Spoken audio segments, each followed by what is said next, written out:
বালিকাদের জন্য আমার দুইটা লাইন।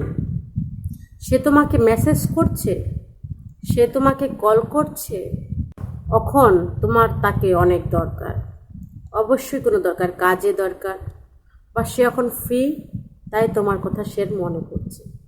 এখন তার সময় কাটতেছে না, তখনই তোমাকে মিস করছে, এখন তখনই তোমাকে কল করছে, তার আগে কিন্তু আর করছে না। সে তোমাকে যখন ফ্রি থাকে তখনই তোমাকে কল বা মেসেজ করে, তার আগে কিন্তু করে না, তার যখনই প্রয়োজন মনে হয়। সে তোমাকে নিয়ে কখনোই সিরিয়াস না, তুমি তার প্রিয়জন নও, কখনো না, কোনোদিনও না।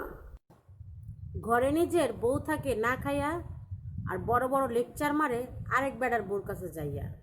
আমি বলি কি ভাইয়া, যদি নষ্টামি করবেন তাহলে বিয়ে করছিলেন কেন ভাইয়া?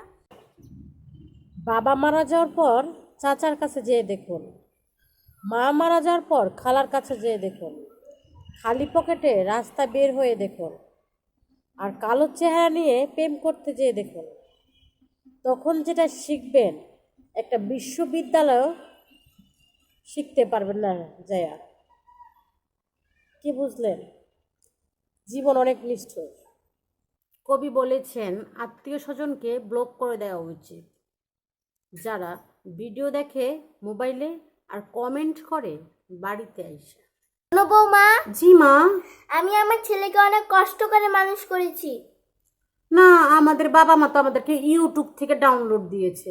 আমি সব কিছু করতে পারি, শুধু টাকা জমাতে পারি না। কবি বলেছেন, মেয়েরা দয়ালু, ছেলেরা পচা আলু। কবি বলেছেন, কোকিল ডিম পারে কাকের বাসায়, আর ছেলেরা স্টাইল মারে মেয়েদের আশায়।